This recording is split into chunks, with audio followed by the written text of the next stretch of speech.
Люди, ангелы и демоны, он меня заебал.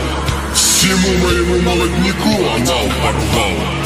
Бог не хочет его брать, и я не хочу.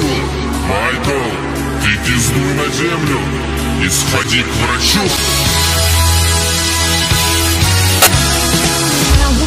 Я знаю русский, парнюка по России, по улочкам узким. Может, в этих улочках я повстречаю кого-нибудь невинного, я от них кончаю. Нежность, я тонкая натура, я черпаю вдохновение, черпаю без цензуры. Если я за руку ребенка беру чужого, я гуляю просто с ним, и не надо мне другого. Майкл, добрый вечер. А что ты тут делаешь? Ты же помер уроде, а тут с детьми бегаешь. Ну, во всяком случае, отойди ты от детей, или жопу тебе вскрою парочка кривых гвоздей. Меня знают многие, педофилов я ебашу. Тронешь у ребенка жопу, захуячу тебя в каш. Ты мне, черт, не нравишься, позову свою бригаду. С ними вместе черный снова перекрасил гада. Вы что, с ума сошли?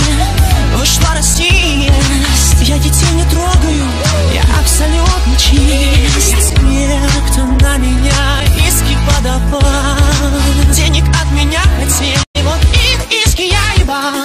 Ты ебал не только иски, ты ебал и детишек. Мир весь знает, как ты ванны принимал, за их трусишек. В общем, ты не рыпайся, сиди ровно, не очкуй. Я тебя сейчас вылечу, пипиську целуй. Пожалуйста, не надо, это был такой прикол. Честно, больше так не буду, это крайне мой прокол. Уйду в церковь, если хотите, только вы не пейте, парни, не гасите. Ты походу приколист, в церковь он собрался. Я от смеха чуть протеином не просрался. Педофил в церкви не слишком ли типично? Может быть, психологом, хотя бы необычно?